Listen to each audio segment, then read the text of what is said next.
C'est un honneur de vous compter parmi nous ce soir. Et je crois que chacun de nous est venu avec une portion de soif. Simplement parce que on n'est pas là cet après-midi pour une activité ordinaire. Mais nous avons tous lu les affiches et tous les écriteaux qui ont été exposés dans la ville et partout ailleurs. Et nous sommes là cet après-midi pour le vernissage du livre. Mais la particularité de cet après-midi, c'est que on a toujours vu des vernissages, mais cette fois-là, il ne s'agit pas du vernissage du livre seulement, mais d'un livre très attendu. Alléluia. En fait, la particularité de cette soirée, c'est que on est venu pour le vernissage d'un livre très attendu.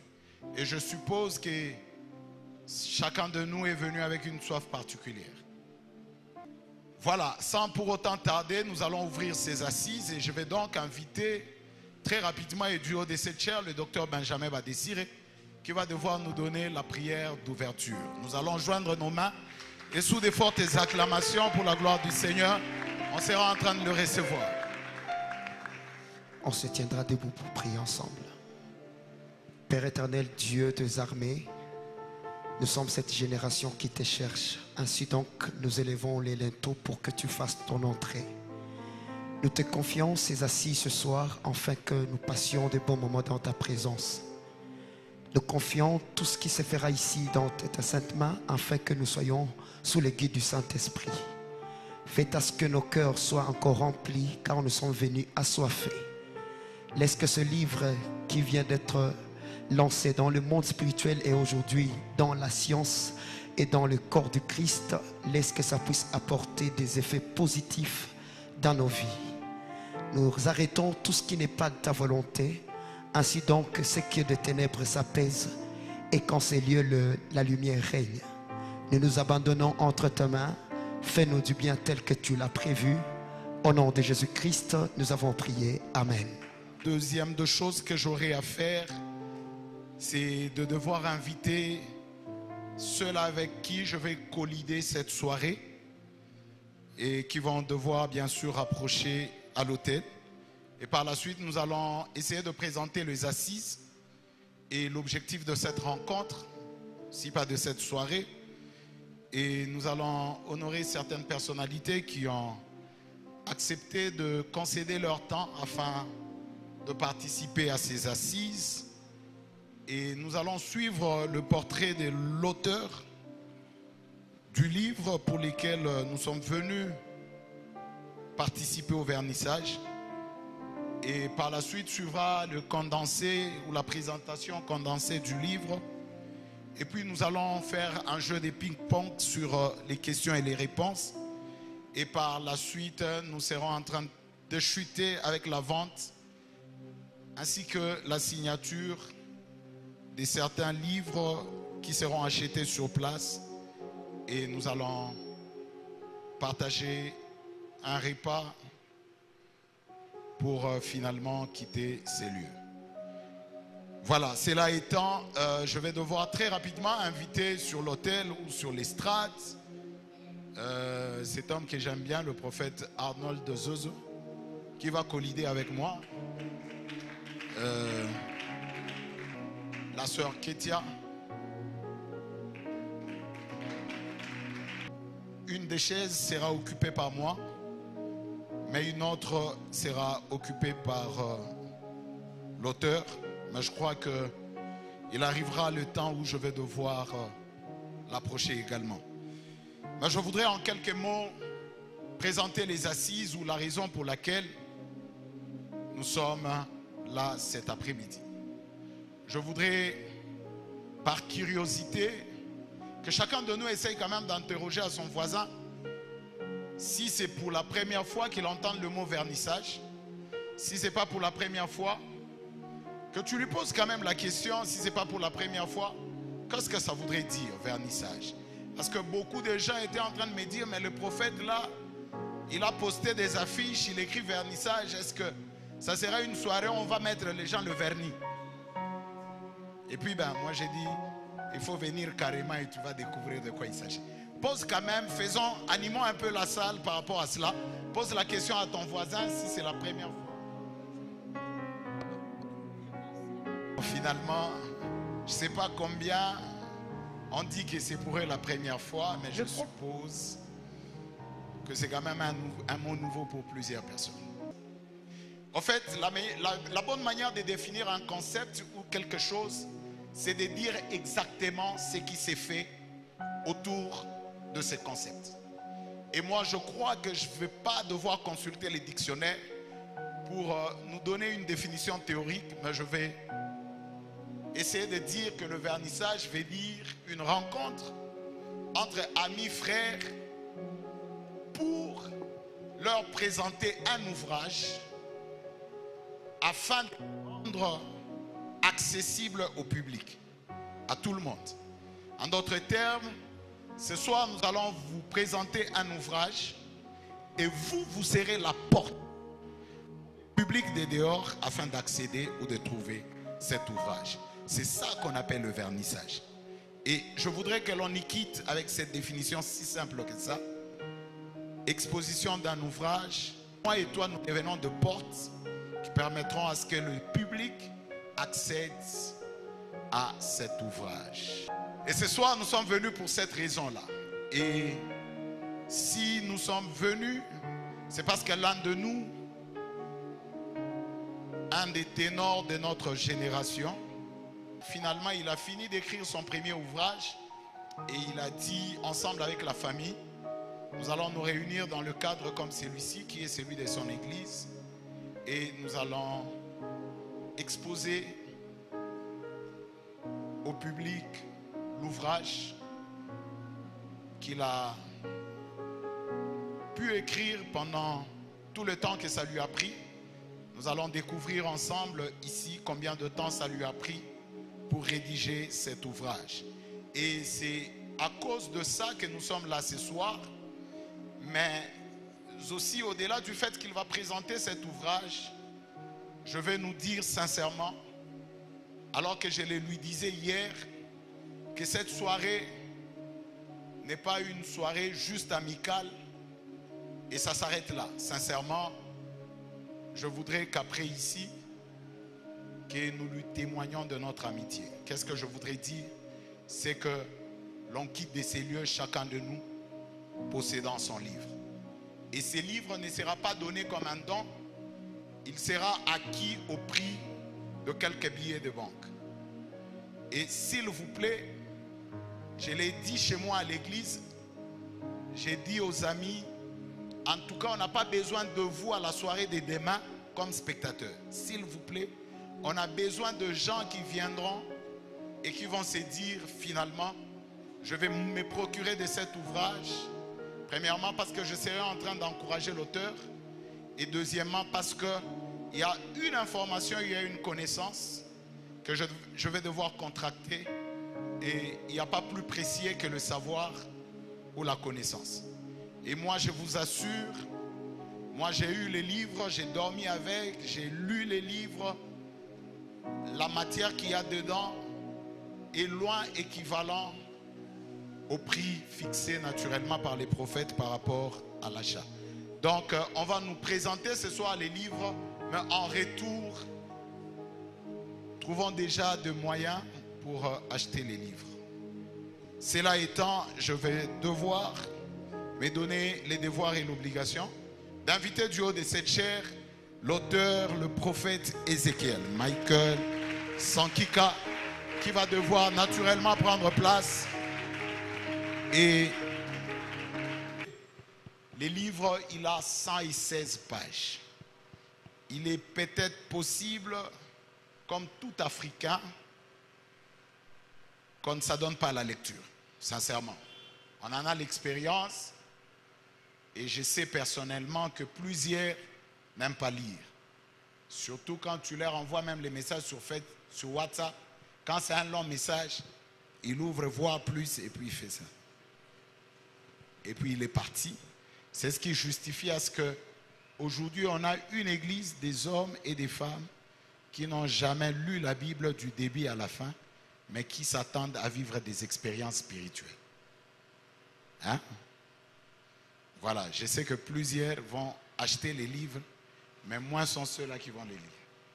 Mais nous prions au nom de Jésus que ceux-là qui ont participé à ces assises, quittant ces lieux, quittent avec un esprit réformé.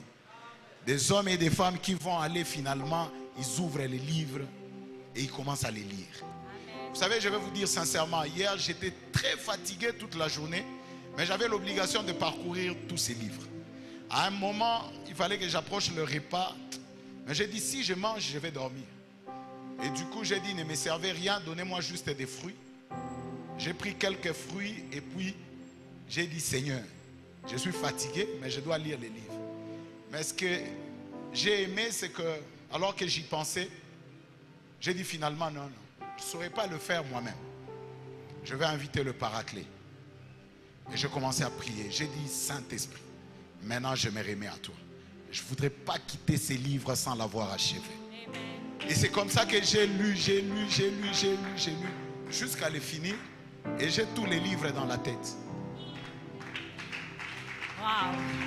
Je vous dis vrai. Cela étant, nous allons devoir aborder le 4e point, qui sera celui de nous présenter le portrait de l'auteur pendant quelques minutes.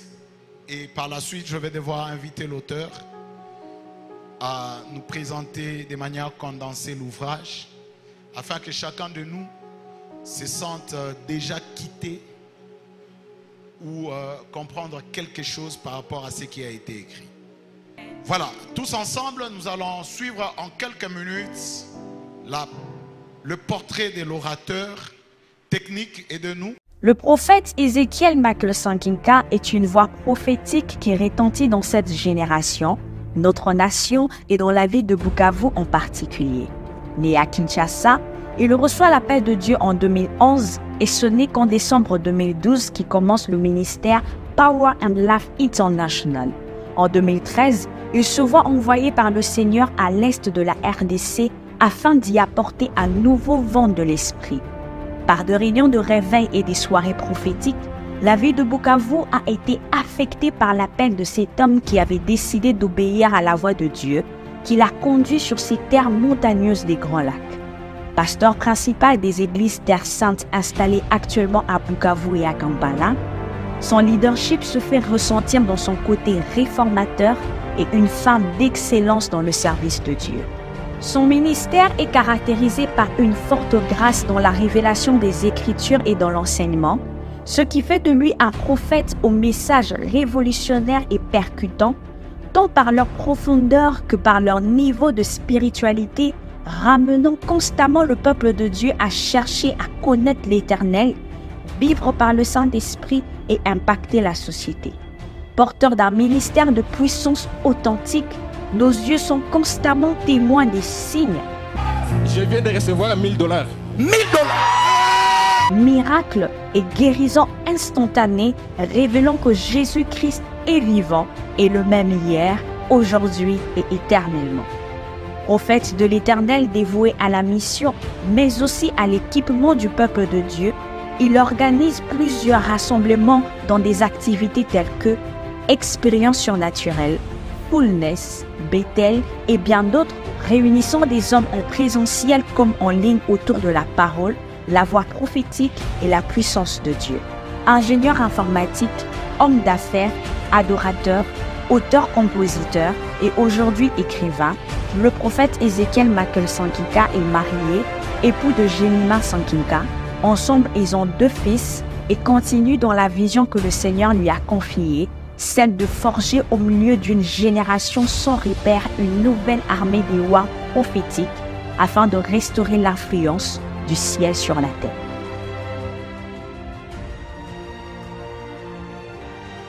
Est-ce qu'on peut acclamer?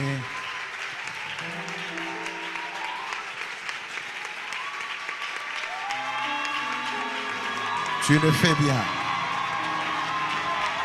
C'est comme ça qu'on accueille le portrait de l'autre. C'est comme ça que l'on honore un homme qui marche avec Dieu. C'est comme ça que l'on honore un homme que Dieu a décidé d'honorer. Wow.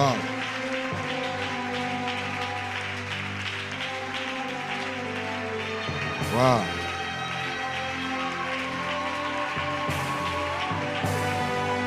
Tu le fais bien.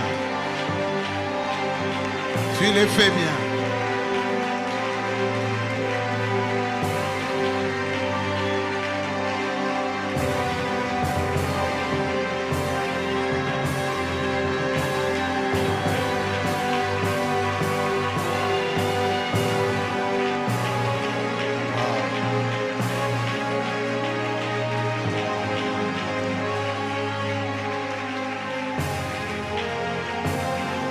En tout cas, merci beaucoup, merci beaucoup, merci beaucoup, merci beaucoup. Nous sommes très honorés. Je voudrais simplement signaler à l'Assemblée déjà que même le portrait de l'orateur fera partie de la rubrique questions et réponses. N'est-ce pas? Même par ce que tu as vu là, tu peux juste lui poser la question, prophète, comment tu fais pour que les gens tombent comme ça? Tu sais, ce que j'aime, c'est que un prophète est tenu à la révélation, au mystère, mais aussi à l'expérience. Et je crois que il y a des choses qu'il sera peut-être incapable de nous en donner par des références bibliques, mais il peut se résumer à les dire par rapport à ses expériences vécues. Et il est difficile de garder un prophète trop doctrinal. C'est impossible. Il est tenu aux expériences. Il est tenu à cette vie du surnaturel. Et moi, je crois que ces assises d'entrée de jeu t'ont permis de comprendre c'est qui le prophète Ézéchiel. Certains, c'est maintenant qu'ils découvrent que tu n'as pas grandi à Bukavu. Ils comprennent que tu étais venu et pas très longtemps. Et s'il est venu, ce n'est pas par lui-même. S'il est venu, c'est parce qu'il a été envoyé par le Seigneur. Et nous en sommes témoins. Parce que des fois, on s'est dit, les batailles qu'il a vécues et qu'il a remportées dans cette vie, si finalement tu n'as pas le mandat de Dieu, tu vas fouiller. N'est-ce pas? Et nous savons c'est dans quoi il est passé. Et son portrait a tout dit. Si il est là, c'est parce que Dieu veut qu'il soit encore là. Et moi, je suis de ceux-là qui croient qu'il n'a pas encore fini sa mission dans cette vie. Parce que il est maintenant la charnière entre 2 générations. Il y a une génération qui est en train de partir, mais il y a aussi une autre génération qui est en train de venir. Et ceux-là qui viennent derrière nous n'ont pas d'autre interface que ces hommes ici et ces femmes. Demain après-demain, ils ne vont pas lire David Oyedepo parce qu'ils diront il est trop vieux pour nous, mais ils vont chercher à lire Ézéchiel Michael Sankinka. Ici, je lance un appel à tous ceux qui s'identifient comme étant de cette génération charnière, à très vite courir dans les librairies et à finir leurs livres qu'ils sont en train de chômer. N'est-ce pas, docteur Benjamin? Alléluia.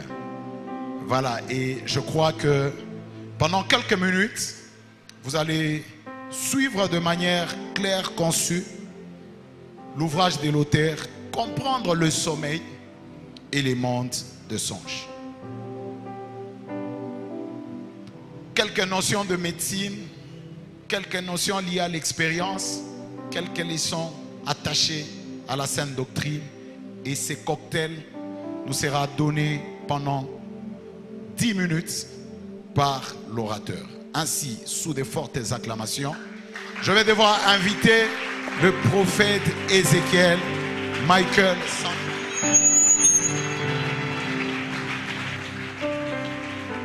Merci de le faire pour moi. Est-ce qu'on peut le faire pour Jésus? Même si on est dans un vernissage, celui qui nous réunit ce soir, c'est quand même Jésus.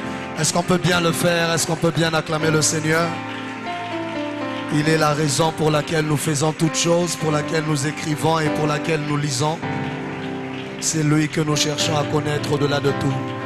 Merci. Nous pouvons reprendre nos places. Alors, comme déjà le maître de cérémonie lui-même a dérogé à la règle de ne pas dire Alléluia et Amen, je crois qu'il me permettra aussi de pouvoir quand même dire Alléluia. Bon, ça va déjà. Mon quota est fini ou j'en ai encore quelques-uns? Il ne reste qu'un seul. Je vais bien l'utiliser. Merci beaucoup d'avoir répondu à notre invitation et d'avoir disponibilisé de votre temps, avoir quitté vos obligations et d'avoir arrangé ces quelques heures afin de les partager avec nous pour la présentation de ce livre qui m'est cher, du fait qu'il soit le premier d'une très longue série qui est certainement en train de venir. Par la grâce de Dieu, je crois que je suis déjà en train d'écrire un deuxième.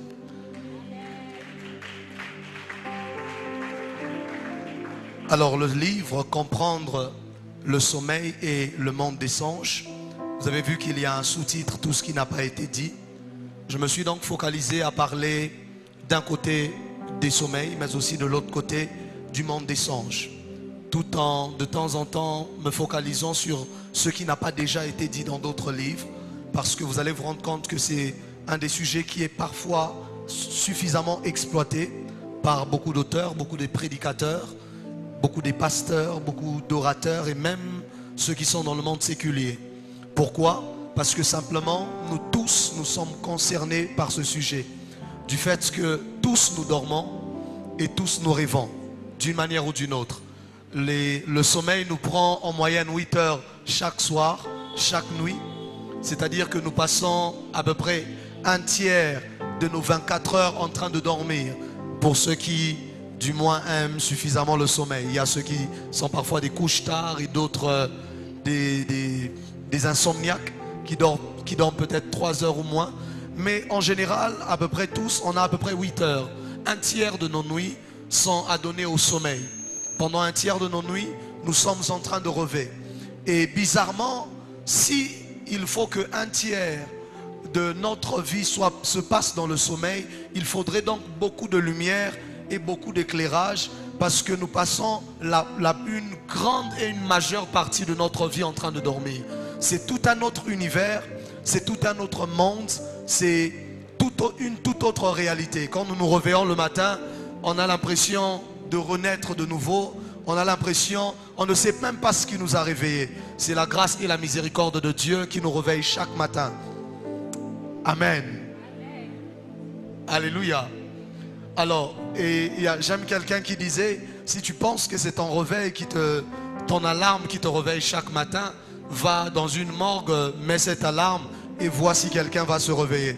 C'est donc vraiment une grâce de Dieu qui nous réveille. Mais avant de s'être réveillé, dans le noir dans lequel nous étions, dans cette grande obscurité dans laquelle il y a quelques images qui nous parviennent, qu'est-ce que tout cela veut vraiment dire? Qu'est-ce que tout cela englobe vraiment? Je refuse de croire que Dieu peut permettre à ce que l'homme soit en train de dormir 8 heures et que cela ne lui serve à rien et ne serve qu'à réparer son corps, à fortifier son corps, à reposer son corps. Il y a certainement autre chose qui est cachée derrière, forcément. Nous savons, vous le savez aussi bien que moi, La Bible déclare, l'Éternel fait toutes choses pour un but, même le méchant pour le jour du malheur. C'est-à-dire que Dieu a fait aussi le sommeil pour un but et les songes qui accompagnent les sommeils aussi pour un but. D'accord, j'allais dire, est-ce qu'on peut me dire avance prophète? Mais je me rends compte que je suis dans un vernissage. Est-ce que je peux avancer quand même? Là, il n'y a pas amen, n'est-ce pas? C'est eux qui me donnent l'autorisation d'avancer. Est-ce que je peux avancer? Voilà. Et vous allez vous rendre compte aussi que c'est un sujet qui nous intéresse tous, parce que tous nous rêvons. Pourquoi? Parce que simplement les rêves et les songes sont l'un des moyens universels par lesquels Dieu parle à l'homme. Qu'il soit chrétien, qu'il soit païen, qu'il soit profane, peu importe qui, peu importe de la classe sociale, tous nous avons des rêves. Et les rêves a été l'un des moyens que l'Éternel a choisi afin de communiquer directement avec l'être humain qu'il venait de créer. Pourquoi? Afin que même si cette personne ne le connaît pas, même si cette personne n'est forcément pas chrétien, n'est forcément pas né de nouveau, que le Créateur ait un moyen de contacter la créature. Car Dieu est un créateur responsable, même si la créature ne le connaît pas d'abord. Est-ce que quelqu'un comprend ce que je suis en train de dire? Et tout cela se passe donc sur la plateforme des songes. Plus tard, vous allez découvrir dans les livres que je parle de plusieurs sources des songes. C'est vrai, il y a des songes qui ne nous viennent pas directement de Dieu lui-même, mais vous découvrirez dans les livres, et peut-être quand je serai en train de répondre aux questions, quelles sont les autres sources desquelles viennent les rêves que nous avons au milieu de nos nuits. Et quels sont les rêves auxquels accorder de l'importance et quels sont ceux peut-être auxquels accorder moins d'importance. Parce que parfois les dérives, c'est aussi lorsqu'il y a certaines personnes qui veulent accorder beaucoup trop d'importance à tous leurs rêves. Vous découvrirez dans le livre comment faire la nette différence entre les uns et les autres et comment orienter votre attention et votre degré d'importance. Dans le même livre, vous trouverez des chapitres où je suis en train de parler aussi des types des songes, parce que tous les songes et tous les rêves ne se ressemblent pas. Une chose que j'aimerais relever ici, vous le verrez aussi dans le livre, c'est que il y a beaucoup de personnes qui aiment faire une nette différence entre rêve et aussi songe, en disant rêve c'est juste un rêve et songe c'est lorsque Dieu nous parle. Mais en réalité vous allez voir que dans les Écritures cette différence n'est pas vraiment faite. Et les deux mots sont interchangeables. À plusieurs endroits on parle de rêve, à d'autres on parle des songes. Ils sont complètement des synonymes. Mais qu'en est-il quand bien même chacun d'entre nous a la liberté de vouloir donner une définition particulière à ce qu'il veut. Mais si l'on se base seulement sur les Écritures, vous allez vous rendre compte qu'il y a des endroits où on parle des rêves, mais en parlant de la parole de l'Éternel quand même. Il y a des endroits où on parle aussi des songes et en parlant toujours de la parole de l'Éternel. Et donc, ça ne servirait à rien de se perdre dans ce jeu, sinon vous perdrez une grande partie des rêves qui sont dans la Bible, qui viennent de la part de Dieu, qui devraient vous servir d'enseignement. Mais vous trouverez aussi dans le livre des endroits où je parle, un chapitre où je parle des yeux des songes. Quels sont les yeux par lesquels nous rêvons? Lorsque vous vous réveillez le matin et que vous voulez raconter votre songe à quelqu'un, vous dites « Cette nuit, j'ai vu ». Mais ma question pour vous serait « Comment est-ce que vous avez vu alors que vous dormiez et que vos yeux étaient fermés? Quels sont ces yeux qui vous ont rendu capable de voir alors que vos yeux étaient fermés? Mais vous vous réveillez le matin en disant « J'ai vu cette nuit ». Quels sont ces yeux et comment est-ce que cela fonctionne? Et ce livre, donc, je vous le dis, vient pour répondre à des grandes questions que l'on s'est parfois posées et que même on n'a pas eu le temps de se poser parce que simplement on n'y a pas pensé suffisamment. Est-ce que je me fais comprendre?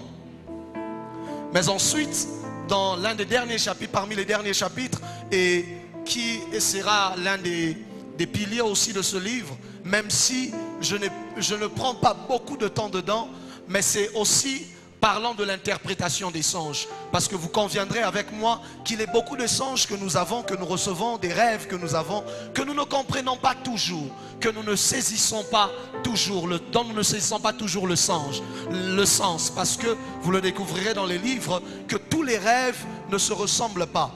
Il y a des rêves simples, il y a des rêves énigmatiques, il y a des rêves complexes, il y a des rêves apocalyptiques et ainsi de suite. Et vous trouverez comment aussi les différencier dans le livre et comment réussir à interpréter chacun d'entre eux. Mais une chose sur laquelle j'aime marteler lorsqu'il s'agit de l'interprétation, c'est qu'il serait faux s'il faut que quelqu'un vienne vous donner tous les astuces de l'interprétation de rêve et vous les donner comme parole d'évangile. Que cet homme soit pris comme menteur. Car dans le monde spirituel, il ne s'agit pas de traduction de rêve, il s'agit d'interprétation des rêves. La traduction est faite littéralement, l'interprétation est faite sur base de révélation. Est-ce que quelqu'un me comprend? Si je suis en train de parler ici et que j'ai un interprète avec moi, il ne sera pas forcément en train de traduire tous les mots que je serai en train de dire, mais il sera en train de donner l'idée globale de ce que je suis en train de dire. Et la même chose se produit lorsqu'il s'agit de l'interprétation de rêve. On ne peut pas vous dire à chaque fois que vous voyez telle chose, ça veut forcément signifier telle chose. C'est vrai qu'il y a des généralités, mais vous devez comprendre que dans le monde spirituel, tout dépend de l'interprétation que le Saint-Esprit vous donne de ce que vous venez de voir. Voilà pourquoi vous allez voir dans la Bible très souvent des prophètes comme Jérémie pouvaient voir quelque chose et Dieu lui posait la question: qu'as-tu vu? Et ensuite Dieu lui dit: tu as bien vu. Parce que le problème, ce n'est pas simplement ce qui t'a été montré, mais est-ce que d'abord tu as bien vu ce qui t'a été montré avant même d'essayer de comprendre ce qui t'a été montré? Est-ce que quelqu'un comprend ce que je dis jusque-là? Et donc, en parlant d'interprétation, on doit être capable de suffisamment faire confiance au Saint-Esprit. Et je donne certaines astuces par rapport à cela qui facilitent et qui allègent l'interprétation des rêves. Vous allez vous rendre compte que c'est vraiment la tâche et même, j'ai envie de dire, les chardes de plusieurs pasteurs qui reçoivent quotidiennement dans leur bureau des fidèles et des chrétiens qui viennent dire: cette nuit j'ai vu un rêve, je ne comprends pas, pasteur, interprète-moi le rêve. Et malheureusement, comme la Bible déclare, à l'un il est donné, à l'autre il est donné.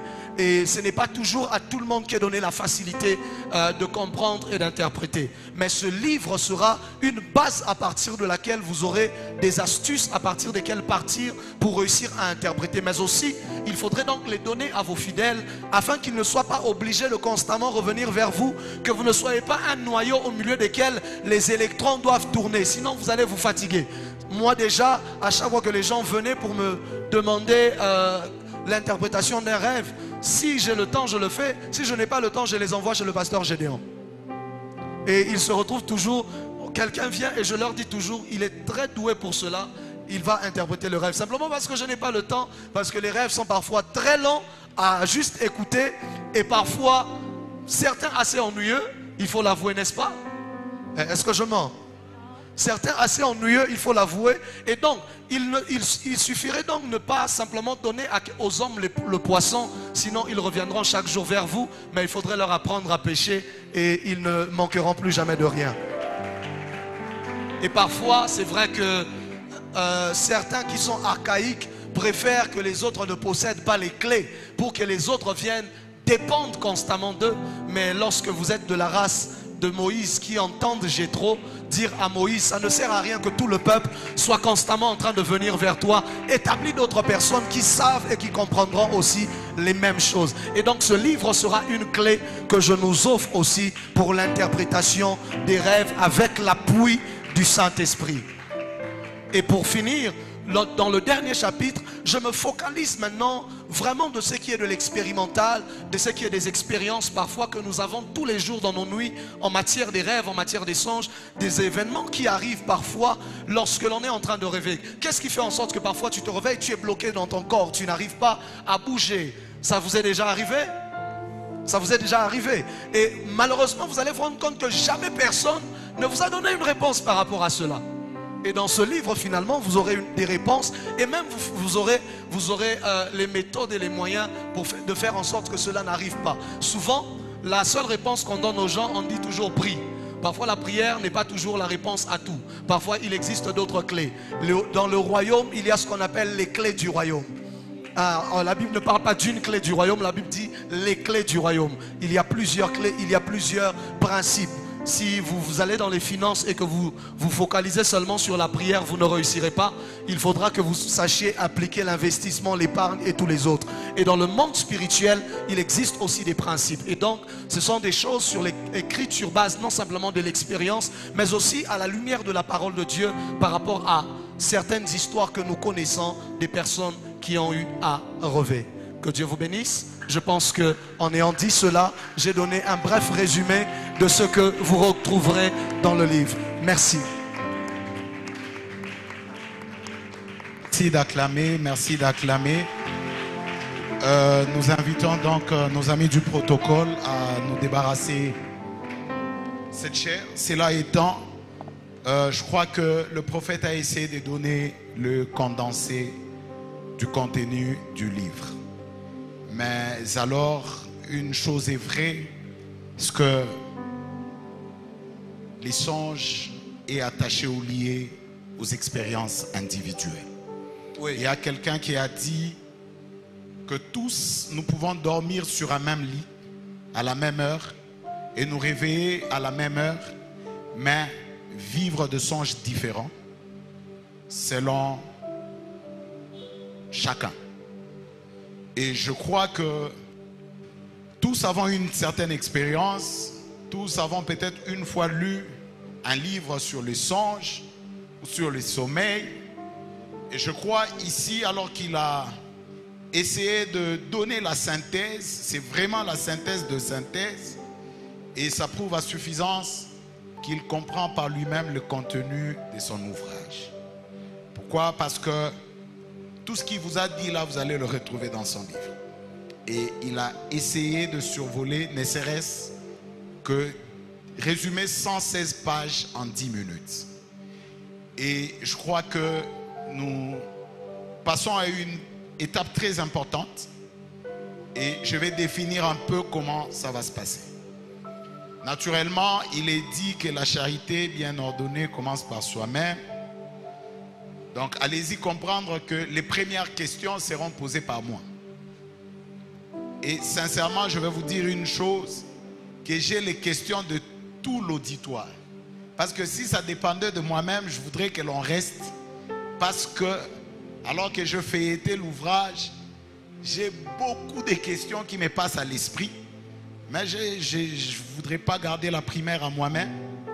Je vais collider avec la sœur Ketia et le prophète Arnold Zozo. Et je crois que par nous, les questions vont devoir commencer. Et après ça, nous allons passer à la vente. Et il va poser les orthographes ou la signature là-bas. Et nous serons en train de prendre et les photos.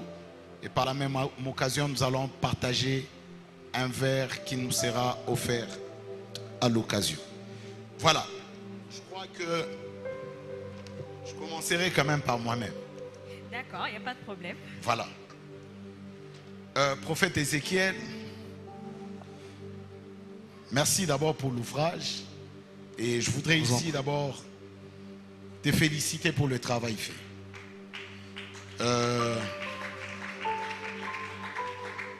Avant, quand je n'avais qu'un seul diplôme de docteur en médecine, je pouvais peut-être voir les livres et tout de suite tourner les pages et puis le refermer.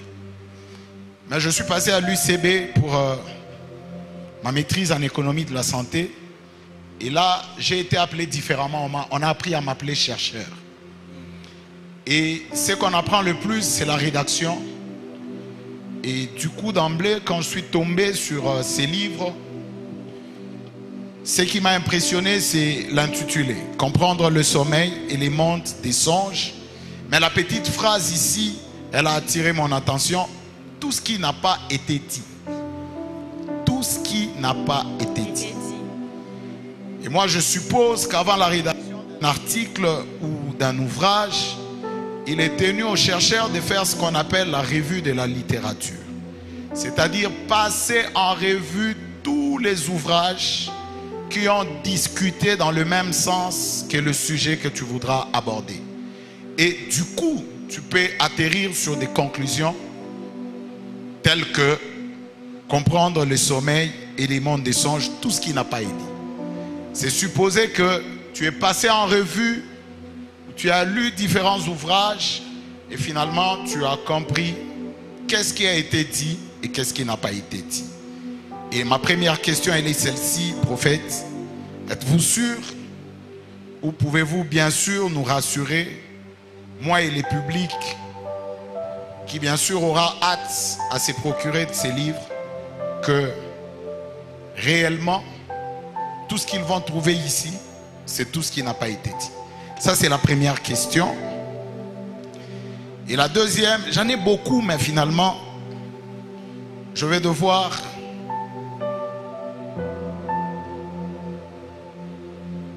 relever certains et les autres, je vais laisser. La deuxième question, c'est celui de savoir pourquoi le choix de ces thèmes.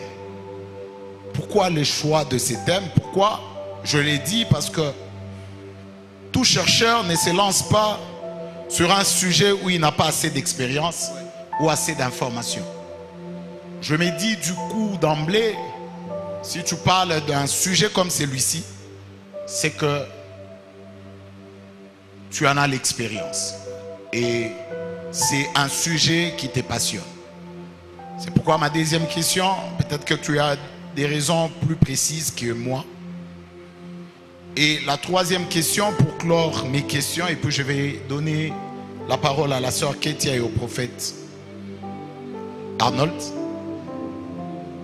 Tu as parlé de l'interprétation de songes. Ma question est de savoir, comme tu l'as dit tantôt, chaque matin il y avait des gens qui venaient vers toi et qui voulaient avoir l'interprétation de leurs songes. Mais moi, ma question est de savoir, est-ce que l'interprétation des songes n'est réservée qu'aux hommes de Dieu ou à ceux-là qui ont l'Esprit de Dieu? Parce que plusieurs exemples de la Bible essayent de nous montrer le contraire. C'est-à-dire, le roi dans l'ancienne alliance, ils avaient des devins autour d'eux. Et quand ils avaient des songes, ils avaient besoin d'eux pour l'interprétation. Et j'ai lu dans ton ouvrage que quand ce Madianite parlait à son frère, il lui a dit, j'ai vu dans le songe la nuit un gâteau qui a frappé la tente et la tente s'est renversée. Mais ce Madianite-là lui dira, ce n'est pas le gâteau, ça c'est l'épée de Gédéon. Et ma question est de savoir, est-ce que l'interprétation de songes, on ne l'a qu'à l'église ou on peut la voir partout? Voilà, je vais m'arrêter là pour ne pas être égoïste. Ketia. Merci, pasteur Eric. Même si vous venez quand même de poser déjà ma question. Alors, je vais prendre la deuxième question que j'avais, parce que la première, évidemment, était celle de savoir pourquoi ce thème. Parce que je me disais que nous connaissons le prophète Ézéchiel, nous avons vu les signes, les miracles qui accompagnent son ministère. Donc, on allait peut-être s'attendre à un livre autour du prophétique. Alors, vraiment, ma préoccupation était aussi de savoir pourquoi ce thème, donc c'est déjà posé. Alors, la deuxième question, j'aimerais savoir si y a-t-il un lien entre le monde des songes et le don prophétique? Voilà, c'est un peu la question que j'aimerais vous poser. Je passe la parole au prophète Arnold Zozo.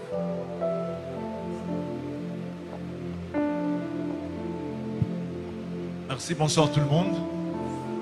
Alors ce soir, avant même de poser mes questions, j'aimerais aussi dire combien je suis très ému et très content d'être là.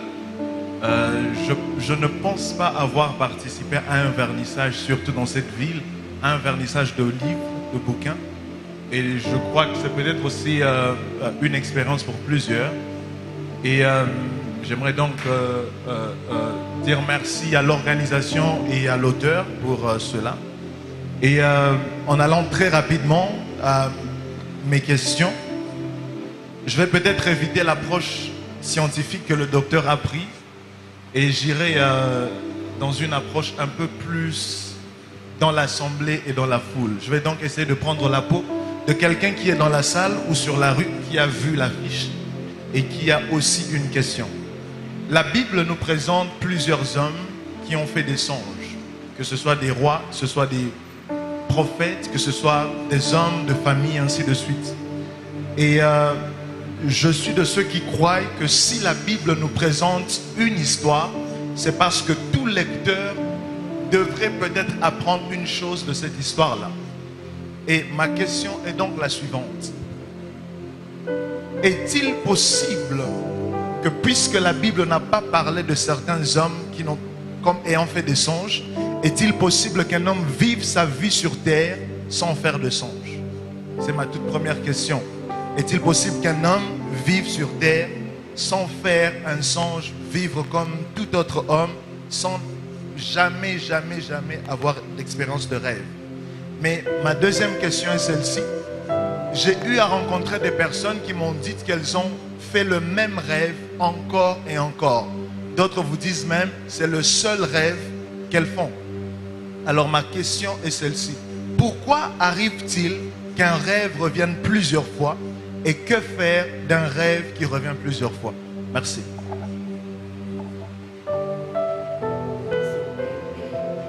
Merci beaucoup, prophète Arnold. Merci, sœur Ketia. Merci, pasteur. Voilà, c'est donc la première série de questions. Et par la même occasion, nous demandons à tous ceux-là qui sont avec nous, et même ceux-là qui sont venus en retard, sentez-vous à l'aise. Nous l'avons dit tantôt, que les songes ou le sujet duquel nous sommes réunis ce soir est les vécus de chacun de nous. Que chacun essaye de penser par rapport à une de ces expériences, et sentez-vous à l'aise de poser n'importe quelle question. Sachez-le bien qu'en face de nous, il y a un prophète. Et je crois que l'Esprit du Seigneur lui permettra de répondre aux attentes du peuple de Dieu réunis ce soir. Prophète Ézéchiel, vous avez la première série de questions et merci. La parole vous est accordée. Non seulement que vous vous adressez à nous, vous vous adressez à tout l'auditoire. Merci beaucoup pour la parole. Alors ces questions sont formidables. J'imagine déjà le reste qui viendront de la foule. Déjà, avant même de commencer à répondre aux questions, bien sûr, étant humain, il y aura forcément des imperfections et des limites que l'on pourra toujours continuer d'améliorer et de corriger. Alors, le numéro 1, l'homme de Dieu a demandé comment est-ce possible de parler de tout ce qui n'a pas été dit. Est-ce qu'il y a eu une certaine revue de la littérature et ainsi de suite. En fait, même l'écriture de ce livre lui-même est venue au fait d'une certaine frustration quant au fait qu'on a eu à lire, j'ai eu personnellement à lire certains livres qui parlaient des songes, mais ne pas forcément retrouver le bout de ma soif à l'intérieur de ces livres. Et certes, non pas qu'ils étaient pas bons, mais forcément chaque personne écrit par rapport à un angle. Et chaque personne écrit par rapport à ce que Dieu lui met à cœur d'écrire. Ce n'est pas qu'il n'était pas bon, mais ça ne répondait pas forcément directement à ce que j'attendais. Alors c'est pour cela que je me suis focalisé à vouloir répondre s'il fallait que moi-même je lise un livre, qu'est-ce que j'aurais voulu lire dans ce livre-là parlant des songes. Vous voyez un peu? Non pas que les autres n'ont pas dit, ce serait absurde de se prévaloir être le garant de la connaissance. C'est totalement absurde et vraiment ce serait preuve d'ignorance. Mais en réalité c'est une réponse à moi-même. En réalité c'est ce que j'aurais aimé lire s'il fallait que je lise un livre qui parle des songes, après avoir lu tout le reste, après avoir eu les connaissances basiques sur les songes et sur les rêves. Qu'est-ce que j'aurais aimé? Quelles sont les réponses que j'aurais aimé que l'on me donne par rapport aux expériences personnelles que j'avais en matière des rêves et des songes? Et des réponses que parfois je n'ai pas forcément trouvées dans les autres livres. Car rassurez-vous, si j'avais trouvé toutes les réponses dans tous les autres livres, je n'aurais jamais écrit ces livres. Ceux qui me connaissent savent que j'ai horreur de dire ce qui a déjà été dit, de répéter les choses qui ont déjà été dites par d'autres personnes. J'estime que s'il faut que j'écrive, alors il faut que j'apporte un plus. Pas forcément que j'aurais clôturé le sujet comme la Bible, non, mais j'aurais au moins mis 2-3 autres personnes sur la voie pour continuer à explorer et continuer à découvrir encore et encore. C'est ce que je peux répondre à la première question. Numéro 2, pourquoi le songe, le choix de ce titre et de ce sujet. Je vous l'ai dit, numéro 1, c'était à cause d'une frustration. Numéro 2, c'est à cause des expériences. Par la grâce du Seigneur, étant prophète de ministère, le Seigneur nous parle. Et le Seigneur utilise plusieurs méthodes par lesquelles il nous parle. Job déclare, dans le livre de Job, il est écrit, l'Éternel parle tantôt d'une manière, tantôt d'une autre. Et les songes, je l'ai dit encore plus tôt, sont l'un des moyens principaux. Alors je vous rassure, si l'on enlève la parole de Dieu, si on enlève la Bible, rassurez-vous, les songes sont l'un des moyens principaux par lesquels le Seigneur s'adresse et nous parle. Pourquoi? Parce que simplement c'est le moment pendant lequel notre chair n'a pas de contrôle. Et notre chair n'est pas dans la distraction du monde. Et comme votre chair dort, Dieu qui ne parle pas à notre chair et Dieu qui parle normalement à notre esprit a enfin le libre accès pour nous parler. Parce que votre chair n'est plus dans la distraction de la journée. Parce que s'il faut que Dieu vous parle maintenant, il y a 80% des chances qu'il vous parle mais que vous ne saisissiez pas ce qu'il va vous dire. Mais s'il vient pendant que votre corps est endormi, que vous êtes calme, que vous n'êtes plus en train de penser à vos enfants, à votre syllabus, à l'école, à l'université, au boulot et ainsi de suite, alors l'Éternel sait qu'il a beaucoup plus de chances, permettez-moi la faiblesse de l'expression, de vous atteindre et de communiquer avec vous. C'est pour cela que vous allez vous rendre compte que Dieu parle beaucoup par les songes. Et donc j'ai choisi ce thème parce que c'est un thème qui ne concerne pas simplement les chrétiens, mais aussi les païens. Vous allez vous rendre compte même que dans la Bible, beaucoup de songes qui nous sont racontés ne sont pas des songes des enfants de Dieu, ne sont pas des songes des Israélites d'abord, mais parfois des songes des gens qui ne connaissaient même pas l'Éternel. Je l'ai dit lorsque je faisais la présentation, simplement parce que le songe est l'un des moyens et l'une des méthodes que Dieu a conservé pour continuer de communiquer avec sa création, avec sa créature, peu importe qui elle est. Et peut-être si d'autres questions viennent, je répondrai volontiers à ces questions à ce sujet pour ne pas dire tous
Merci beaucoup pour l'opportunité que vous me donnez. Je pense qu'une partie de ma question a été abordée, mais j'aurais voulu avoir toute la réponse. C'est en répondant à la question du prophète Arnold que le prophète a un peu essayé de toucher à ma question. C'est celle-ci ma question. Donc très souvent, il nous arrive de dormir, de faire des songes et de ne plus jamais se souvenir de ces songes-là. Nous les oublions très souvent. Donc il peut y avoir une période où vous retenez vos songes. Dans une autre période, vous ne les retenez pas. Bon, les gens ont l'habitude de dire que non, c'est un vol des songes. Alors ma question était celle de savoir, est-ce un phénomène normal, ordinaire ou spirituel? Le fait de perdre les songes qu'on a l'habitude de faire, à un moment donné, on ne les retrouve plus le matin. Ok. Et puis, la deuxième sous-question, c'est de savoir si c'est un phénomène spirituel, comment faire pour le vaincre? Merci. Ok. Merci beaucoup. Voilà, Papa Richard Ipuka veut savoir pourquoi il y a certains songes qu'on oublie et par son expérience, il dit qu'on dit que ce sont des songes qu'on a volés. Et si ce sont des songes, si c'est un phénomène normal ou ce sont des songes qu'on a volés, il faut que tu nous dises qui est le voleur de ces songes qu'on a arrêté. Et comment retrouver ces songes-là perdus et comment trouver le voleur. Donnez au pasteur Willow. Premièrement, je tiens à remercier le prophète pour cet ouvrage. Personnellement, pourquoi? Parce que ma vie tout entière, c'est une conséquence de mes rêves. Et comme il a dit, il a écrit ses livres parce qu'il était frustré quelque part. Alors il cherchait la solution à tout ce qui s'est passé dans sa vie. Personnellement, moi, c'est tout ce qui se passe dans ma vie, c'est par rapport aux rêves que j'ai eu, que j'ai continué à avoir. Même si j'ai besoin qu'il parle, la nuit, je me concentre pour dire à Dieu, parlez-moi. Parce que je sais qu'il va me parler dans le songe. Alors ma question, parce que j'ai beaucoup d'expérience aussi par rapport à ça, ma question sera un peu pratique. Avant, quand j'ai commencé à prier, j'avais des songes bizarres. Hein, des gens qui tombent dans une fosse et tu pars, tu n'atteins pas, puis tu te réveilles, tu dis, mon Dieu, qu'est-ce qui s'est passé? Alors j'ai eu à suivre des enseignements sur comment utiliser les sangs de Jésus avant de dormir. Et de le bas âge, j'avais commencé, quand je m'apprête à dormir, je prie en utilisant les sangs de Jésus-Christ. Et le prédicateur ou bien l'enseignant nous disait que les songes, c'est une porte d'entrée. Ma question est celle-ci. Il est possible de gérer un songe quand tu es dans un songe. Je peux donner un exemple. Je suis dans un cauchemar, mais je veux combattre le cauchemar dans les songes étant endormi. Parce que ça m'a beaucoup arrivé. Tellement que j'étais frustré par des cauchemars, j'avais utilisé les sons de Jésus. Je me débattais de quitter les songes ou bien de me battre dans les songes alors que je suis dans les songes. Oui. Est-ce que c'est possible? Il y a d'autres voies de gérer les songes dans les songes. Merci beaucoup, pasteur. J'aime beaucoup cette question. En tout cas, une très bonne question. Est-ce qu'on peut vraiment m'aider à acclamer pour cette... Cette question-là a été dite dans les livres. Et voilà, vous voyez, pendant que le pasteur posait sa question, beaucoup ont souri parce qu'ils savent qu'ils tombent dans des trous comme ça dans leurs songes. Et lui, c'est le sang de Jésus. Nous autres, on nous avait dit qu'il faut mettre un bassin d'eau devant la porte. Comme ça, quand les sorciers viennent... Nous prenons la troisième question. Troisième question.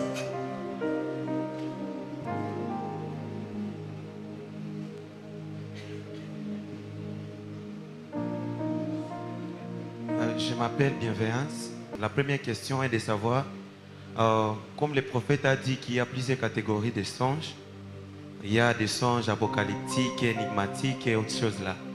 Je voudrais savoir, est-ce que les gens sont limités à avoir une catégorie de songes seulement, ou ils peuvent naviguer dans toutes les catégories de songes. Par exemple, il y a des gens qui racontent leurs songes et qui disent que eux ne comprennent pas donc ce qu'ils rêvent. Par exemple, pour les rêves de Pharaon, il a vu que des animaux et autre chose. Donc ils ne peuvent pas voir clair dans leurs songes, il faut qu'on puisse leur expliquer. Et il y a d'autres personnes qui voient clair, les choses qu'ils voient arrivent devant. La sœur Katie avait déjà posé la question que je devrais poser à propos de cela. Est-ce que chaque songe est prophétique? Aussi, la deuxième question est de savoir, ceux-là qui rêvent, quelque chose sur laquelle ils prient souvent, est-ce que ça veut dire qu'ils sont prophétiques ou quoi? Parce qu'il y a des gens... Je n'ai pas saisi la deuxième question. Ceux-là qui rêvent quelque chose sur laquelle ils prient souvent. Donc tu as une requête, tu pries et tu rêves sur cette chose-là. S'il vous plaît, bienveillant. Okay. Donc tu pries pour le mariage, tu rêves le mariage. Oui. Ah, okay. Tu pries pour la RDC, tu vois les choses et puis ces choses arrivent. Ok, merci beaucoup, frère bienveillant. Est-ce qu'on peut l'encourager avec des acclamations? Nous allons prendre la quatrième personne. Ah, le bien-aimé. Tu te présentes et puis tu poses ta question. Une seule question, s'il vous plaît, comme ça, ça nous permettra de gagner le temps. Bonsoir. Je m'appelle David Outena. J'ai deux petites questions malheureusement. Une question, s'il vous plaît, David.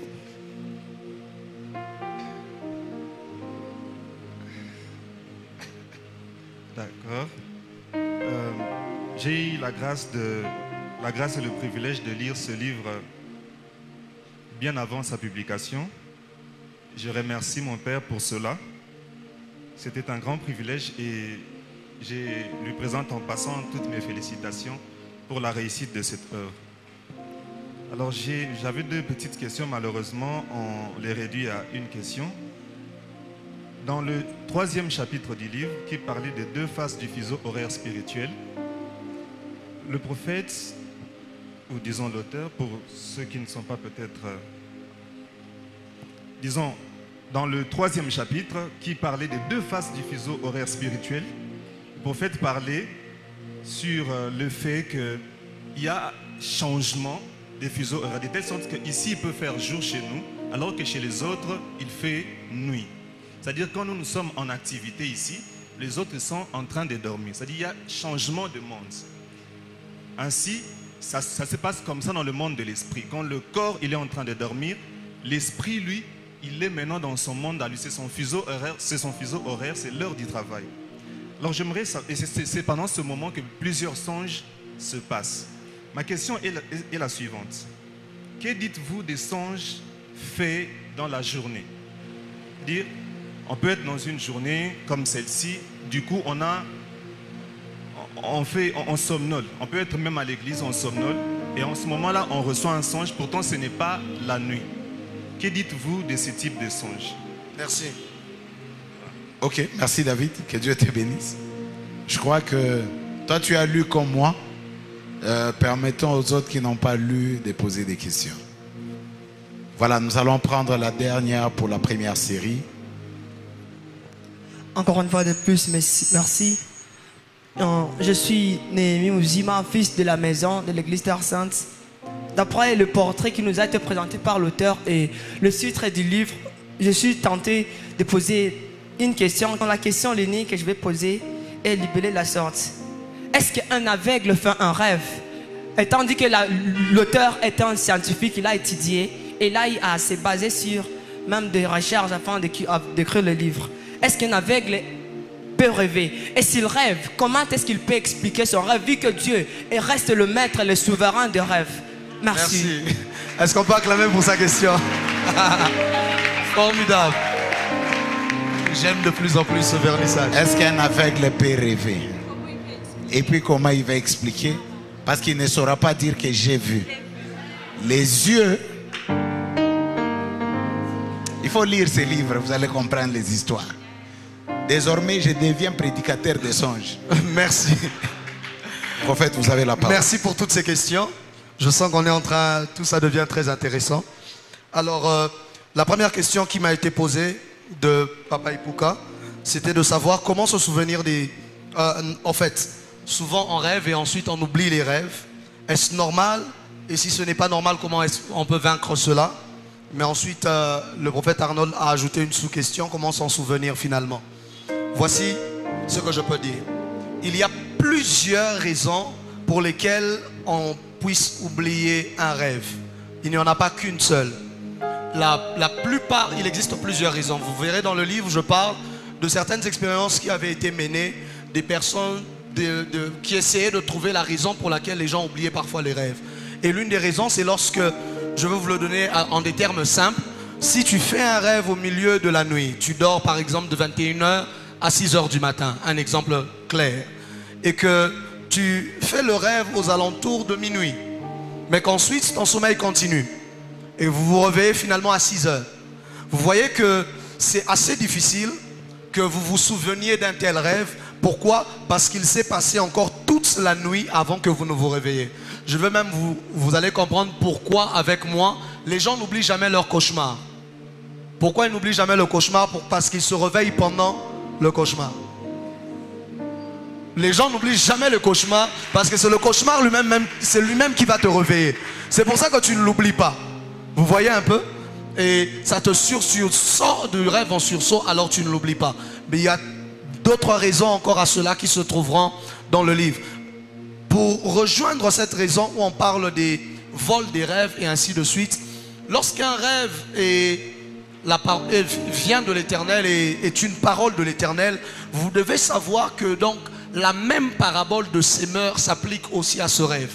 La Bible déclare qu'un semeur est sorti pour s'aimer et qu'il a jeté la semence sur la route et que les oiseaux du ciel sont venus et ils ont volé la sémence et ils sont partis. Il dit que la sémence était l'image de la parole, que les oiseaux du ciel sont l'image des démons. C'est-à-dire que même lorsque Dieu vous parle par des rêves, il est possible que des esprits viennent essayer de voler cette sémence, cette parole qui est le rêve que vous venez de recevoir. Quelqu'un comprend avec moi jusque-là? Et alors comment vaincre cela?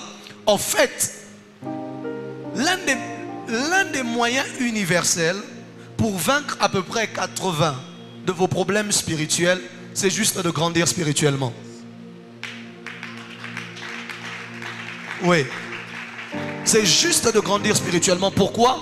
Parce que plus vous grandissez spirituellement, plus, avant même de passer par non, il faut prier comme ça, il faut faire ceci, il faut faire cela, tout cela ne sont que des méthodes que l'on donne à un enfant. Mais si vous grandissez spirituellement et qu'un démon vient de vous attaquer et qu'il est moins fort que vous, forcément vous aurez la victoire. Et si vous êtes supérieur en force, supérieur en connaissance, forcément vous aurez la victoire. Il suffit de grandir spirituellement et vous aurez donc la victoire sur ces esprits qui viennent voler vos rêves. Mais aussi, pour donner des méthodes maintenant beaucoup plus basiques, priez avant de dormir par exemple. Priez avant de dormir, recommandez votre nuit à Dieu, demandez à Dieu de vous préserver, afin que vos rêves ne soient pas volés. Vous savez, tout téléphone, souvent lorsqu'il y a beaucoup de choses à l'intérieur, on met des codes, on met des mots de passe, pour éviter que quelqu'un d'autre vienne, manipule mon téléphone comme il veut, joue avec comme il veut. Votre esprit aussi peut avoir un mot de passe, il faut le dire ainsi. Amen. Pour éviter à ce que les démons aient accès à vous. Comment est-ce que le démon peut avoir accès à vous alors que vous êtes caché en Christ, selon que le dit la Bible? Vérifiez bien si vous êtes caché ou si vous êtes sorti de la maison dans laquelle vous êtes caché en Christ. Donc, voilà aussi une manière de répondre. Mais toutes les autres réponses, rassurez-vous, vous les aurez. Je ne peux pas donner toutes les réponses maintenant, sinon vous n'achèterez plus le livre. J'ai besoin que vous achetiez le livre quand même. Alors, et est-ce possible donc de se souvenir d'un songe? Oui, c'est possible, vous trouverez la réponse dans le livre.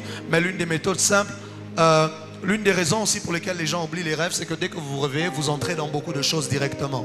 Votre cerveau se focalise à autre chose au lieu d'essayer de savoir est-ce qu'il y a quelque chose qui s'est passé au milieu de la nuit. Et donc, l'une des méthodes simples pour se souvenir des rêves, quand vous vous réveillez, ne vous lancez pas directement sur votre téléphone, ne vous lancez pas directement dans les activités. Prenez même 5 minutes pour émerger, 5 minutes pour rester calme un peu, essayez de faire le bilan de la nuit. Et si rien ne vous vient à l'esprit, mais que vous sentez toujours que vous avez oublié quelque chose, priez. il y a un Dieu qui est capable de ramener dans la mémoire quelque chose qui a été oublié.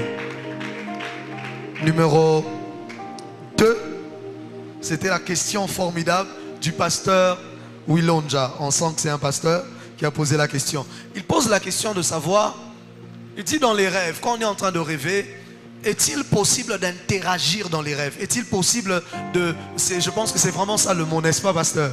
Est-il possible d'interagir dans le rêve? Et ainsi de suite.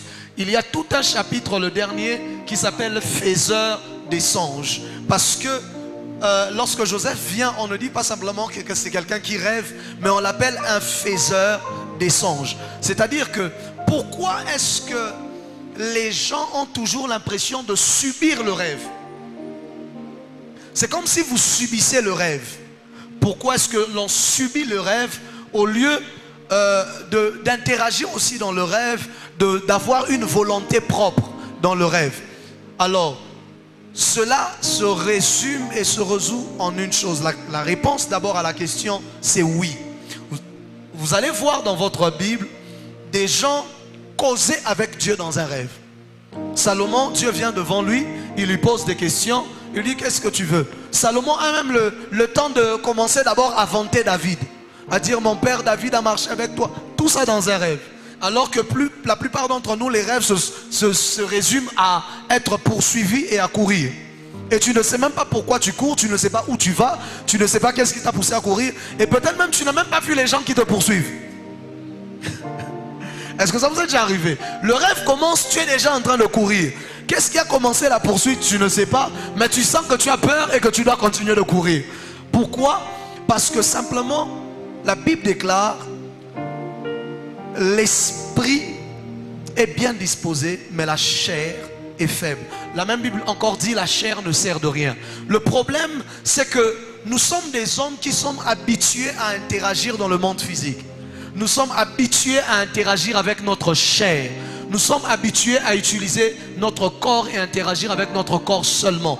Mais une fois que vous êtes dans le monde des rêves, votre chair ne sert à rien. Les heures de musculation ne servent à rien. Le make-up que vous avez mis ne sert à rien.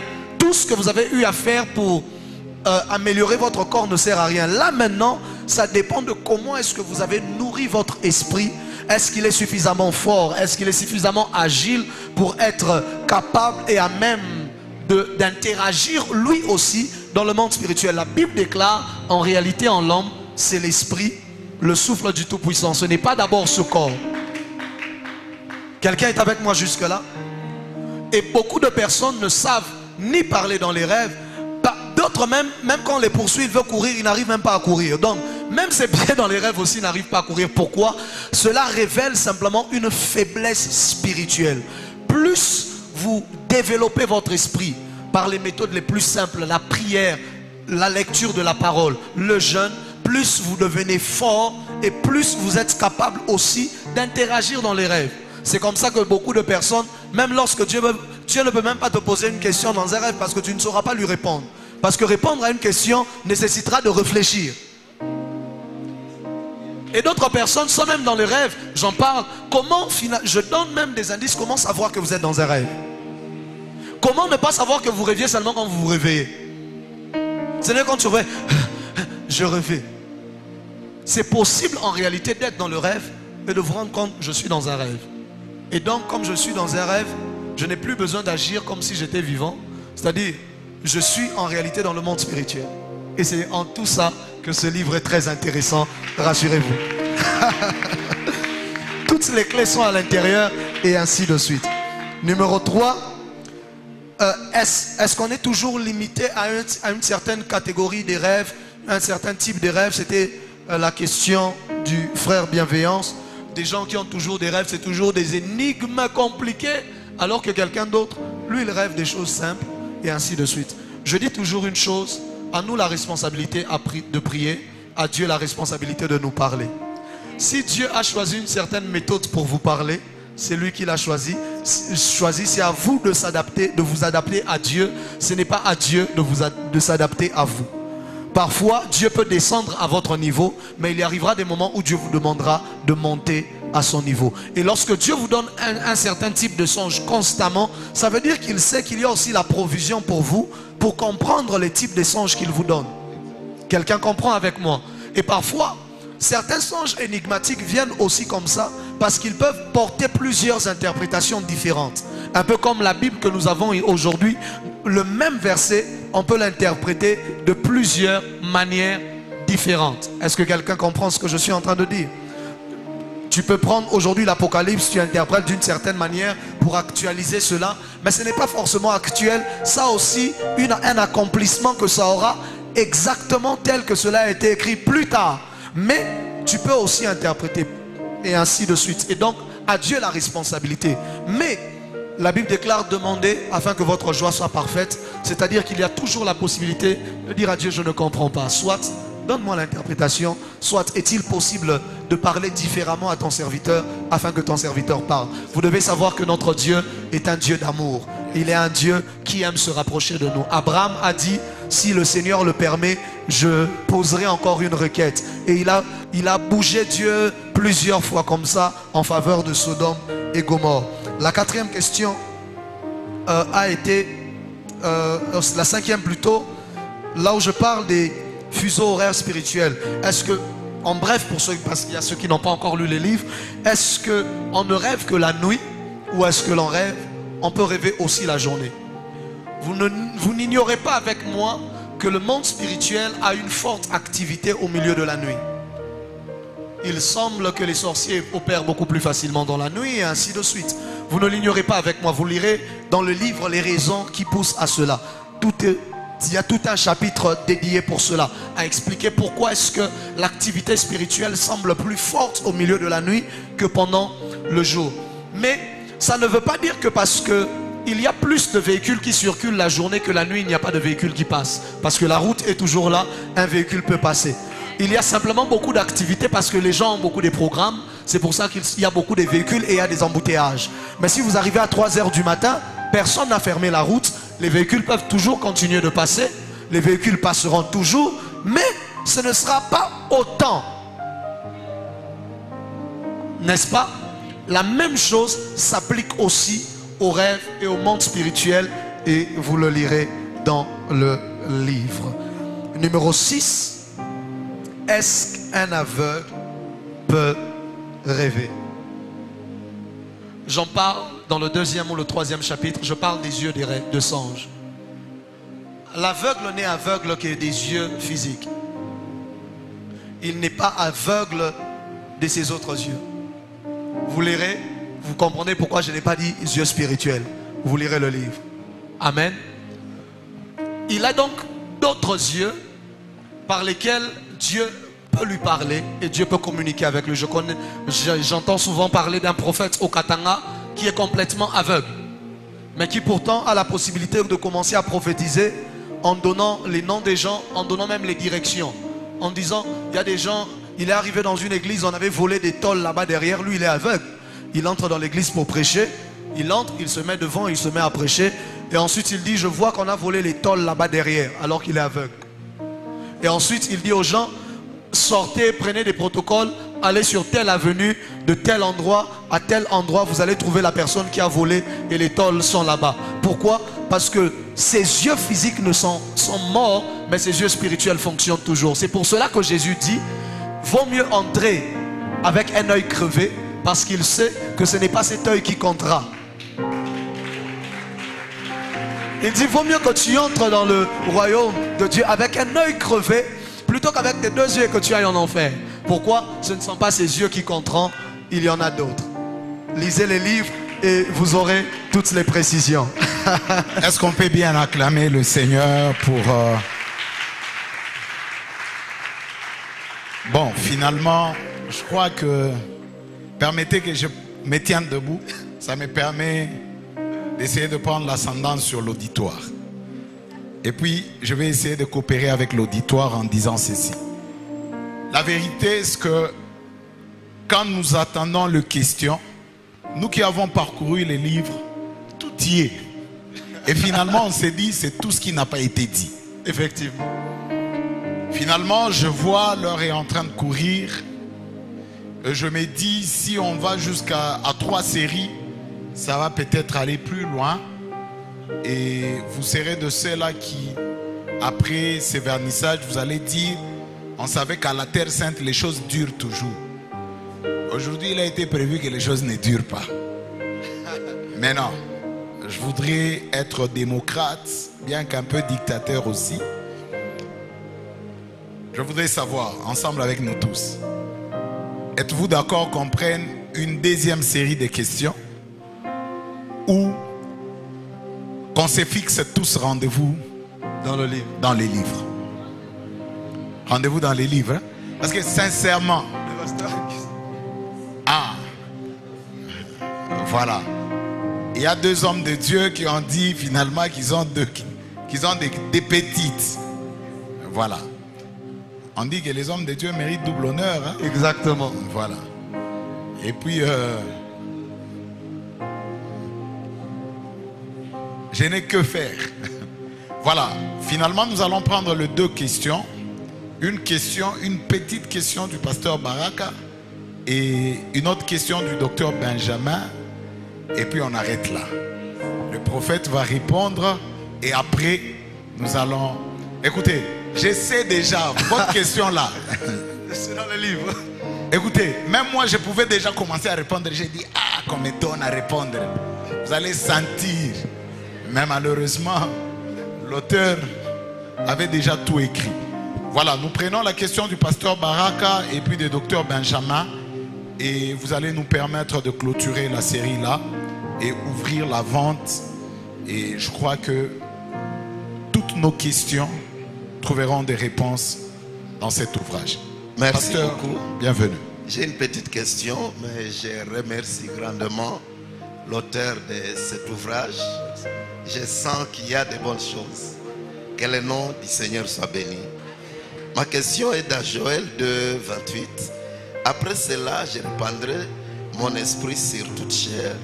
Vos fils et vos filles prophétiseront. Vos vieillards auront des songes et vos jeunes gens des visions. Quand j'ai lu l'invitation, cette question m'est venue et je tenais à poser cette question. Oui. Est-ce qu'il y a un privilège pour les vieillards d'avoir des songes, d'être au-dessus des jeunes des autres en rapport au monde des songes? Parce que nous tendons vers la vieillesse. Alors je me suis dit, peut-être que j'ai un certain privilège par rapport aux songes. C'est là seulement ma question en rapport à ce qui est écrit ici. Merci. Est-ce qu'on peut acclamer pour la question? Merci beaucoup pour ce privilège, pasteur. Je tenais d'abord à féliciter le prophète Ézéchiel pour ce beau boulot qu'il a fait. Parce que ce n'est pas tout le monde qui a cette grâce de marcher dans la métaphysique, comprendre ce qui n'est pas réel. Et c'est une grâce. Félicitations, prophète. Ma question va commencer par la présentation. Il va s'attacher à notre sœur et finir par la demande de votre réponse. La sœur a posé la question liée à l'aspect prophétique du songe. Et la réponse était claire et authentique. Que le songe, c'est parmi les langages de Dieu que Dieu utilise pour parler à l'homme. Dans la présentation, j'ai vu à un moment fort un homme de Dieu qui avait la foi et par la déclaration, par le prophétique, le langage de Dieu, l'argent, une somme de $1000 est entrée dans son téléphone. Et je crois plus dans le domaine de la foi, plusieurs personnes ont la foi qui travaille dans le songe, plus que même quand ils sont dans la conscience. Maintenant, je voulais savoir, pourquoi par la déclaration prophétique d'un homme de Dieu, l'argent peut entrer dans le téléphone, mais cet argent-là que nous recevons dans les rêves, ça ne reste pas, ça ne vient pas directement. Come on! Est-ce qu'on peut acclamer?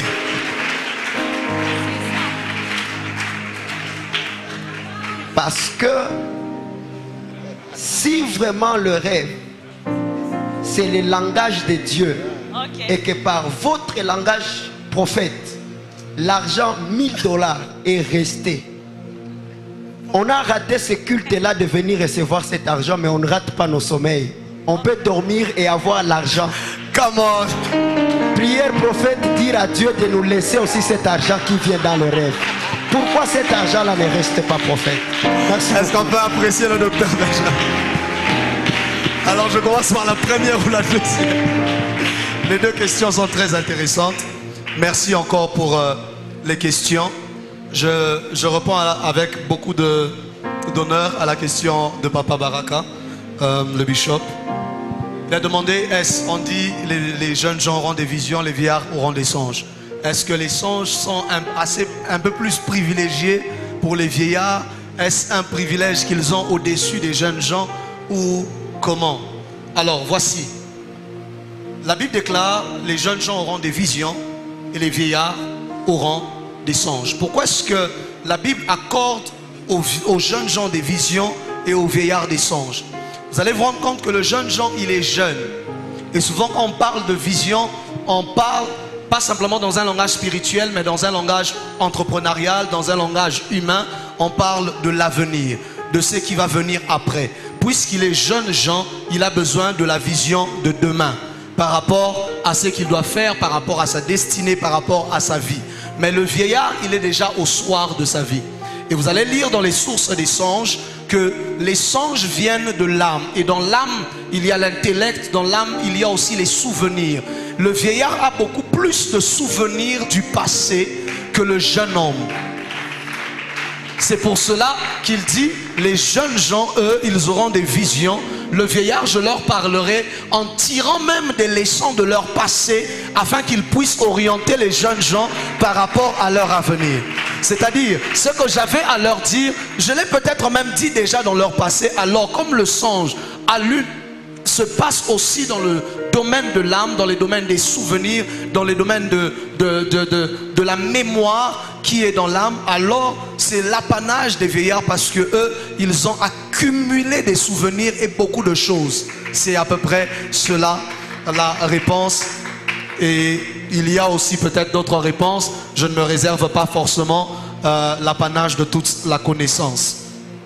Deuxièmement, c'est la merveilleuse question aussi que nous avons eue. Les deux dernières questions étaient finalement très intéressantes. La question du docteur Benjamin, pourquoi est-ce que l'argent, que l'on voit parfois dans les rêves, on ne voit pas ça après quand on se réveille? J'ai toujours un souvenir de mon enfance.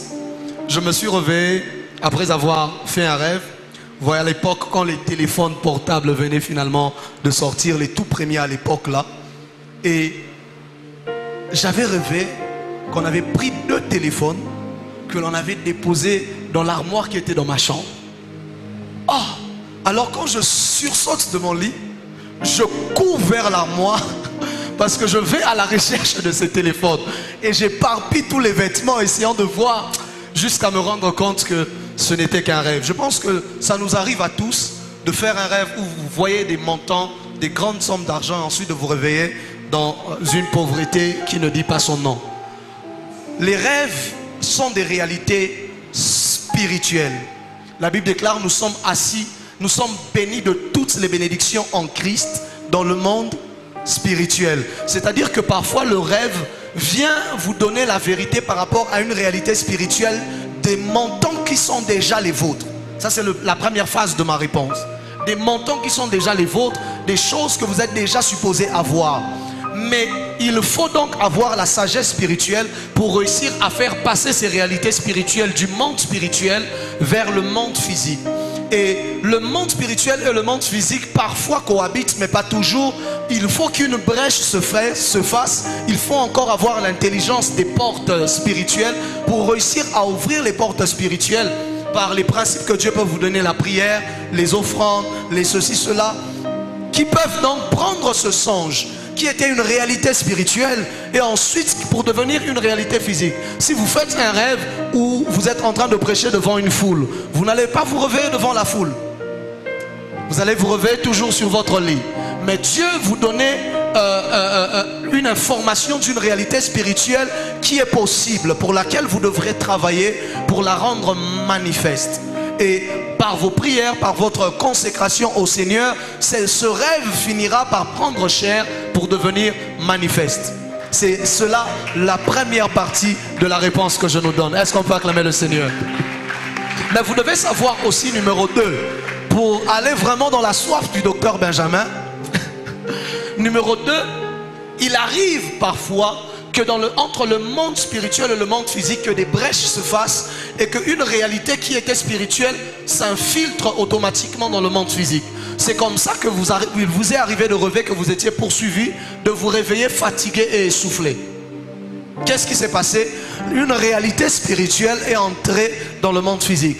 J'ai reçu une fois un jeune homme qui avait fait un rêve où il était debout sur le macadam, devant la route principale sur le macadam, et il a vu un grand car passer. Et quand ce grand car passait, il y a eu comme un accident. Et le grand car était une citerne d'essence. Et finalement, il y a eu une incendie qui s'est déclenchée. Et il y a des flammes qui sont tombées sur lui, qui l'ont brûlé dans le rêve. Et quand il se réveille, il avait les brûlures sur lui.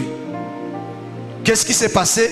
Il y a eu une brèche qui s'est faite entre le monde spirituel et le monde physique. Parce que frères et sœurs, vous devez les savoir, ce monde n'est que de la vapeur. Le vrai monde, c'est le monde spirituel où se trouve notre Dieu. Ce monde n'est que de la vapeur, le dit les Écritures. Les vraies réalités se trouvent de l'autre côté. La Bible déclare, c'est par la foi que nous reconnaissons que les choses que nous voyons ont été tirées des choses que nous ne voyons pas. Et donc, il est possible aussi que vous fassiez un rêve où vous recevez quelque chose et de vous réveiller, la chose est avec vous. Pourquoi? Mais il faut que la brèche se fasse, soit par la volonté, par la fidélité de Dieu, soit sa souveraineté, soit parce que le Seigneur vous a donné la possibilité de pouvoir créer des brèches spirituelles et rendre cela possible. Il y a un homme de Dieu qui a été parmi l'un des hommes qui ont apporté des très grands réveils dans ce pays dans les années 1900. Cet homme de Dieu avait fait une vision. Dans la vision, il voyait un ange qui était venu lui donner. Il était dans un jeûne de 40 jours. Il voit un ange qui vient, qui lui donne du pain et un calice pour boire. Et pendant qu'il mange et qu'il boit, et la vision s'arrête. Jusqu'aujourd'hui, il a toujours le calice. Qu'est-ce qui s'est passé?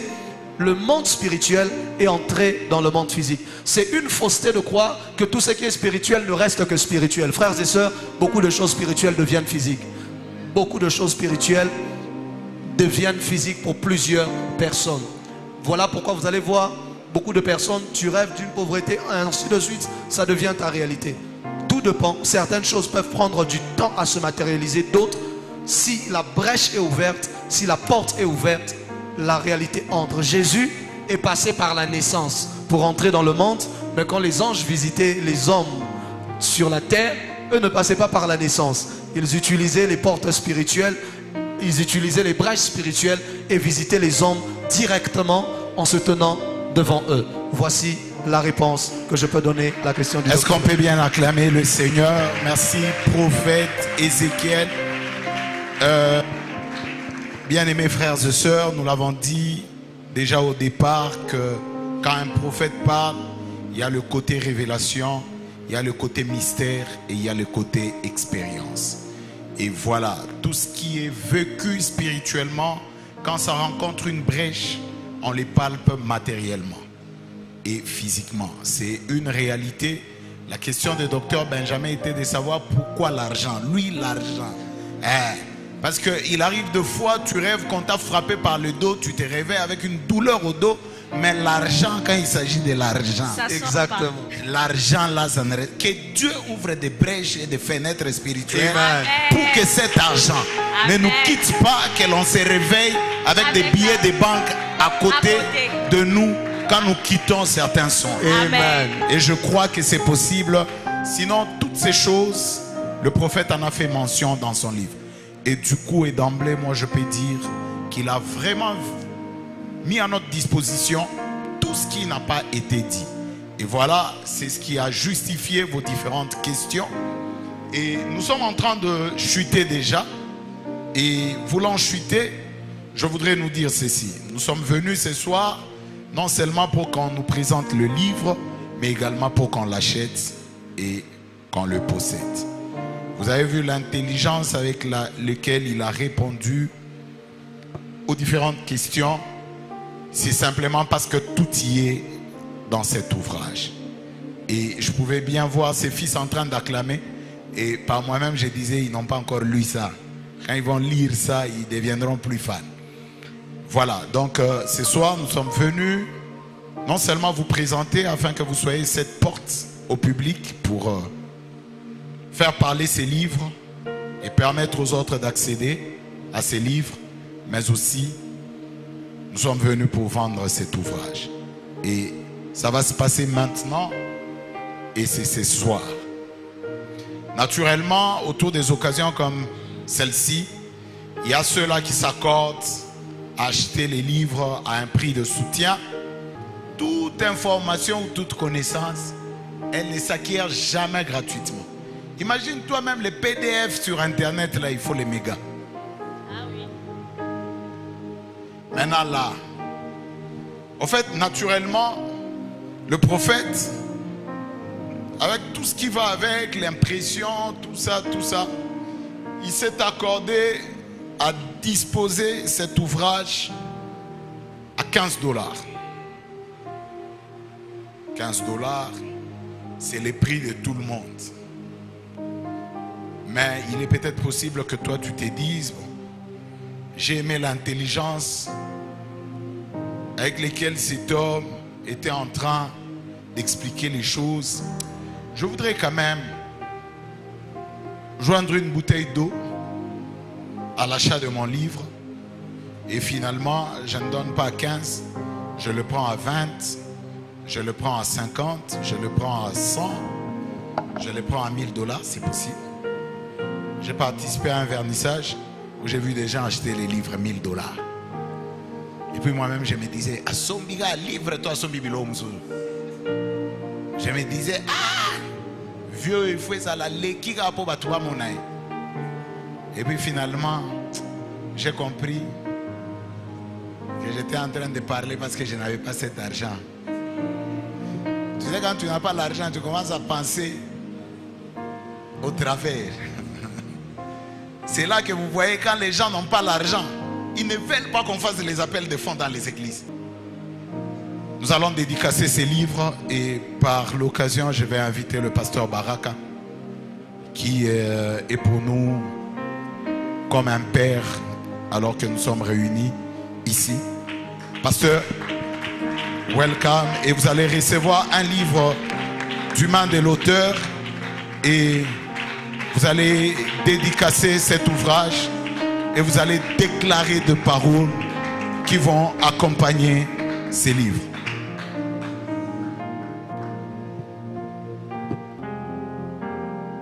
Baba Mungu uliye mbinguni, mfalme wa mbingu na dunia, siku ya leo ni siku kubwa kwa kanisa lako ndani ya dunia kupata chombo hiki ambacho kitasaidia.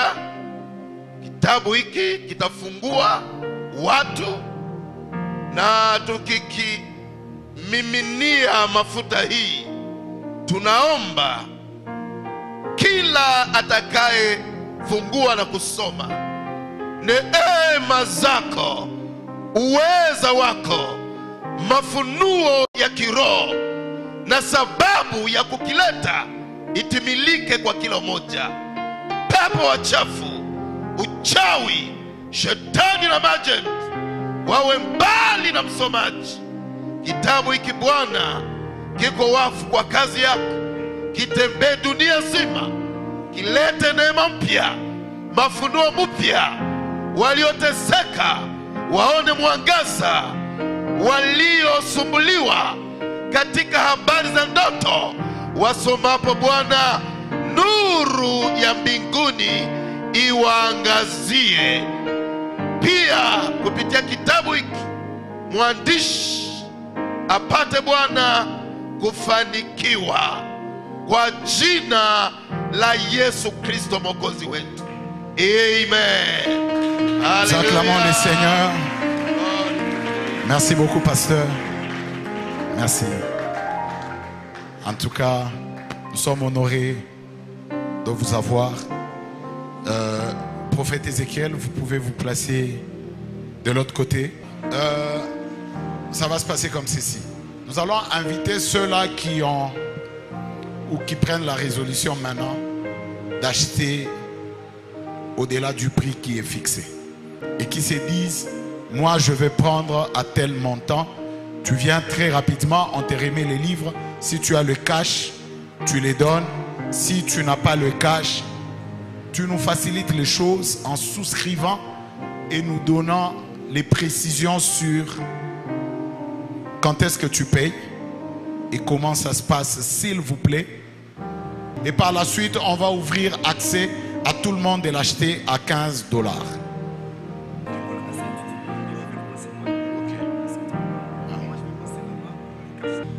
Oh, you say